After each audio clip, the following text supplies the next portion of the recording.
Ẹ káàárọ̀, ẹ káàsán, ẹ káalẹ́ àti tẹ́sí ń gbọ́ wa. This is Crossblog XTV. Don't forget to subscribe, like and share. Ẹ wo ọ̀rọ̀ ìbò Ọ̀ṣun, òun ni Baba Nasir tún mú wá báyìí o. Wọ́n ní ohun tí Olúwa mú àwọn rí ni pé ẹni tó wà níbẹ̀ lọ́wọ́lọ́wọ́, which is Governor Adeleke, wọ́n ní àwọn ohun làwọn rí tó wọlé o.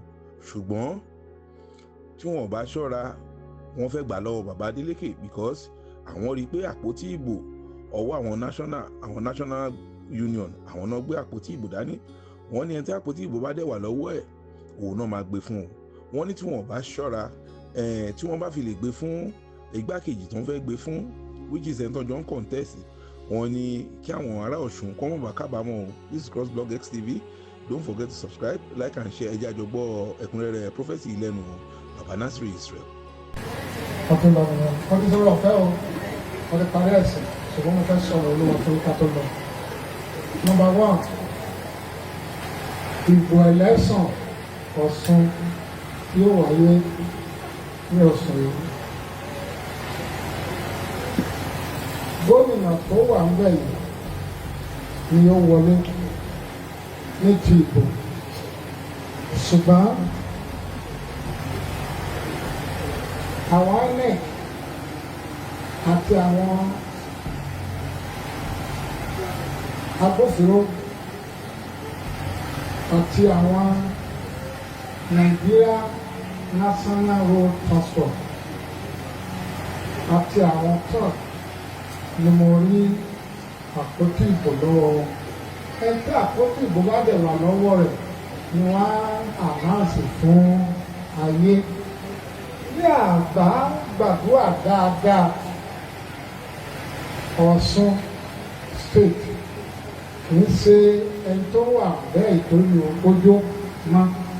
Tá a bá gbàdúrà dáadáa nítorí wọlé ló wọlé. Ṣùgbọ́n ní ti ẹ̀lẹ́sàn gangan ó ṣeé ṣe kó má jẹ́ òun ni wọ́n á kéde àfi tí àánú bá sọ̀rọ̀ fún un torí federal government fẹ́ gba state yìí. Ṣùgbọ́n kò wá sí tí àánú ò lè ṣe. Ẹni tí federal government dẹ̀ fẹ́ gba ìjọba Ọ̀ṣun sí fún yìí, tá bá gbà á fún gbogbo ìlú Ọ̀ṣun yóò kí àbámà wípé àwọn sí gómìnà gbà. Ní èkejì, òun náà kò ní lò kọjá ọdún 4 torí ìjọba ọdún 8 ò ní wá sáyé lójú ẹ̀ tá a bá wò ṣe ẹ̀kọ́ ilẹ̀. Ohun Olúwa èkejì, gbogbo ẹni tó jẹ́ pé kì í ṣe ọkùnrin kan ló gorí àyà láyé, kì í ṣe obìnrin kan ló gorí àyà ẹ̀ láyé. Bí o bá ti gbọ́ iṣẹ́ ìránṣẹ́ yìí ní oṣù yìí ní ọdún yìí ní anywhere, ohun àkọ́kọ́ tí ó ṣe lẹ́yìn tó gbọ́ṣẹ́ ìránṣẹ́ yìí, pinnu wípé lẹ́yìn ẹni tó ń rí yìí ni o fẹ́ fi ṣọkọ àbí ìyàwó. Áńtà ó sì ṣe nínú ìgbéyàwó àbí bẹ́ẹ̀. Sáàrí dájú wípé lẹ́yìn tó gbọ́ ohùn yìí ó ṣe àtúnṣe ìrìnàjò ẹ pẹ̀lú Ọlọ́run. Olúwa àwọn ọmọ tó sọ wípé àwọn ìràwọ̀ tí mo rí lágìdì mo rí pé ìbálòpọ̀ ni ó sọ ìlànà yẹn tí wọ́n á di jù. Tí wọ́n bá lè fẹ́ jáde sọ wípé tí wọ́n ṣe àtúnṣe ìrìnàjò wọn nípa alágbèrè dé. Ẹ̀kẹta, bí ẹnikẹ́ni bá wà ní ipò ẹni tó ṣègbéyàwó ṣùgbọ́n tí wọ́n sanwó orí ẹ̀, ó gbìyànjú kí ọdún yìí ó tó lọ kó sanwó orí ìyàwó ẹ̀ àbí ká sanwó orí ẹ̀ kọ́kọ́ rẹ̀. Olúwa sọ wípé òun máa mú ègún, ìpọ́njú àti àìní kúrò ní orí wọn. Ní ohun Olúwa ìkẹrin, bí ẹnikẹ́ni bá jẹ gbèsè kí o tún kúrò lórí ilẹ̀ yìí, rí dájú pé o ṣoore fún ẹni obìnrin kan tó ju 70 years wọ́n lè má ju 3,000 5,000 àbí ọkùnrin kan tó ju 70 years láti dàgbà bó jẹ́ káàdì ni rà á fún wọn lóṣù yìí September October àbí oṣù mẹ́ta tó gbọ́ iṣẹ́ ìránṣẹ́ yìí pé Olúwa san gbèsè mi kí o dẹ̀ wá dá májẹ̀mú pẹ̀lú ìpè yìí àtòrí òkè pé títí Jésù yóò fi dé Olúwa má fi gbèsè bá ìran mi rìn bí o bá dẹ̀ bá mi ṣe ogun náà ní gbogbo ìgbà tí mo bá gbọ́ nípa iṣẹ́ ìránṣẹ́ wòlíì ìránṣẹ́ ìláyé màá máa fi ògo fún orúkọ rẹ ránṣẹ́ náà yóò mọ̀ wípé ara òun ṣe nìkan. Mo rí ọ̀pọ̀lọpọ̀ àwọn èèyàn program 21, 22, 23 ní September ìgbésẹ̀ lóluwà ní kí n fagilé. Thank you.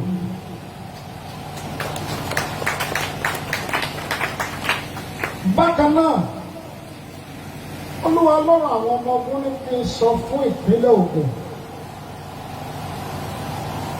Ìpínlẹ̀ Ògùn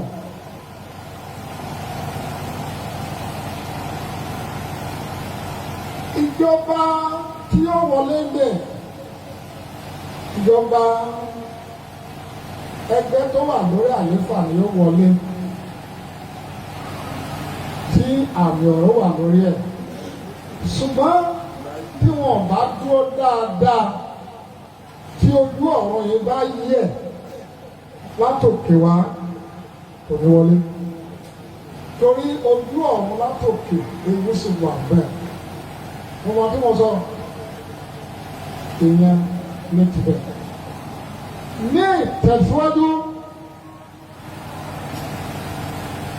àwọn èèyàn rí gómìnà ìlú yìí Ondo State bí ẹni tí ò mọ̀ ẹ́ ṣe mo rí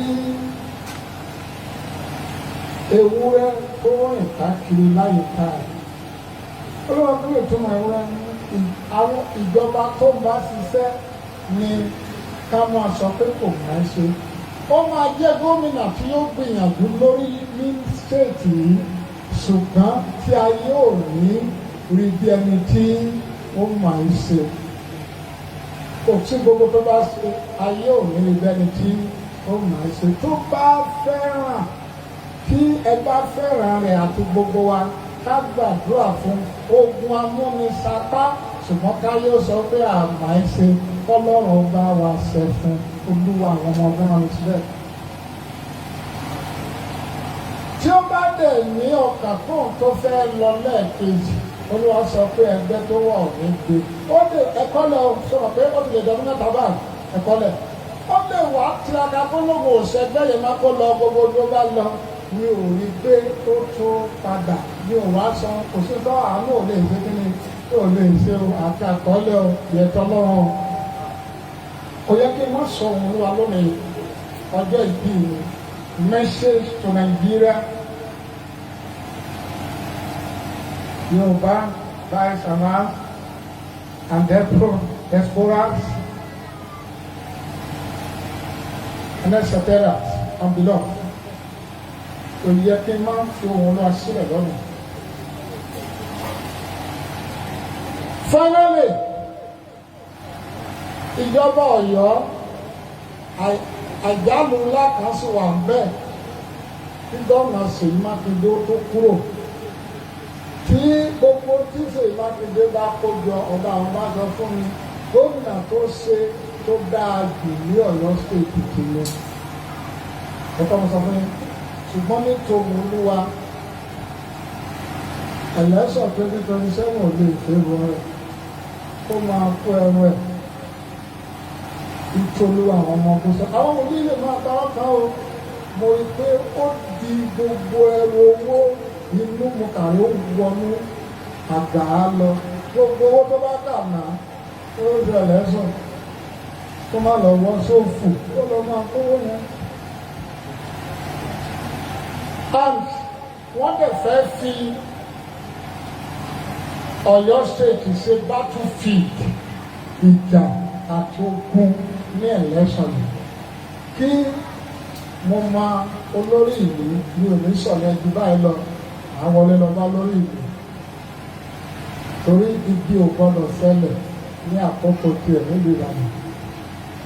tó yẹ àti federal àti Ọ̀yọ́ ọmọ tí wọ́n kọ́ àtolùkọ́ Olúwa wí fún mi pé òṣèlú ló kó wọn kì í ṣe bandits.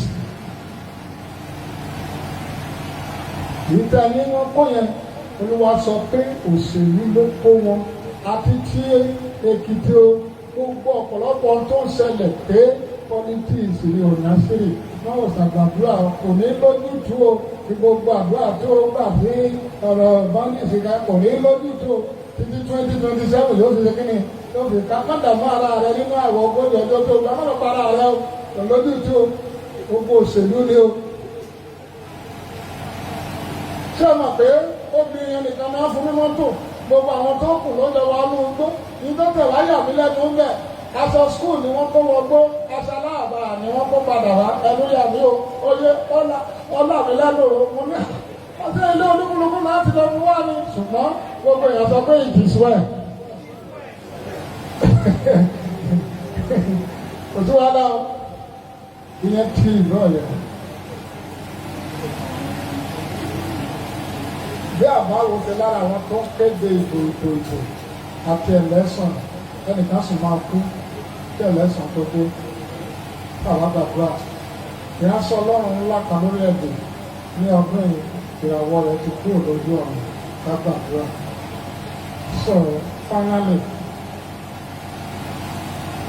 orílẹ̀-èdè wa Nàìjíríà mo rí ìbálòjú ọ̀run mo rí àgbà. Bẹ́ẹ̀ ni mo rí máa sí bọ̀ mo lè rí pósí ọlọ́run kí ni ìtumọ̀ tí mo rí ọba àwọn bá sọ fún mi pé ká gbàdúrà fún olórí wa tó wà bẹ́ẹ̀ ìkíní omẹ́ta ni yóò parí ìjọba rẹ̀ tí àbá gbàdúrà fún kí àwọn bọ́bá lẹ́yìn ọ̀gá àtàwọn ọ̀gá kan lọ́ba sì pàdé. Ìkíní ìjọba rẹ̀ máa mú ogun wá sórílẹ̀-èdè. Èkejì ìjọba rẹ̀ ní òpin tí àbáwò ṣe bí ó lè lọ ikú olórí lọ. Ẹ̀kẹta mo rí ariwo impeachment. Bóyá ní ìgbà second time ní November àmì mẹ́ta tí mo rí wájú ẹ̀ ogun ikú impeachment. So tí gbogbo àwọn ọmọ Ọlọ́run ká gbàdúrà fún un. Eléyìí fún ti kìrìsìtẹ́nì kápẹ́ ní láti 2027 lọ tí ìjọba dá padà wọlé second time. Ìjọba yẹn máa pọ́n kìrìsìtẹ́nì lójú yàtọ̀ sí irú ìpàdé tó kìrìsìtẹ́nì tó kí ìrírí ní abẹ́ òkun Nàìjíríà. Owó skul máa lé sí ìjọba yẹn máa gba táàsì ní ṣọ́ọ̀ṣì àwọn ṣọ́ọ̀ṣì kékeré ìlú máa kó bá wọlé iléeṣẹ́ kékeré ìlú máa kó bá wọlé àti bẹ́ẹ̀ bẹ́ẹ̀ lọ àmì ìjọba tó ń bọ̀ nìyẹn. Mo sọ nípa ti rógbó kíjọba yẹn tó wọlé ní táàpẹ̀ wá ń jẹ ní ìsúnbà ó tiẹ̀ kúrò ju gbogbo rẹ̀. So ẹ gbàgbọ́ ìjọba yẹn yóò pa Christianity lójú o ṣùgbọ́n òfin ìjọba nìyẹn.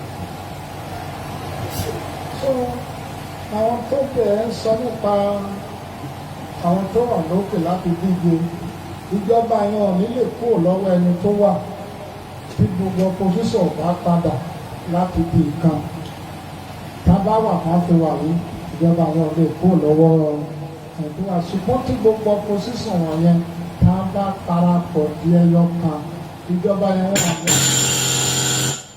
wọn ò ní lọ́jọ́ ìbò wọn tó kóra kalẹ̀ mọ́ nílé ọlọ́run ayérayé lẹ́ẹ̀kan sí mo gbàdúrà fún àwọn ọmọ rẹ fórílẹ̀-èdè àti pàápàá àwọn ọmọ wa tó wà lẹ́yìn òkùnkùn tí wọ́n wà májọ ni wá lára orílẹ̀-èdè májọ ni wá lára gbogbo àwọn tó pín mẹ́sẹ̀ẹ̀dì kárí ayé májàra ni wá èmi ọjọ́ ìbí mi násìrì iṣẹ́ lóríwá gbé mi dìde gbogbo àwọn ọmọ ọlọ́run tó fẹ́ pè mí 08038030562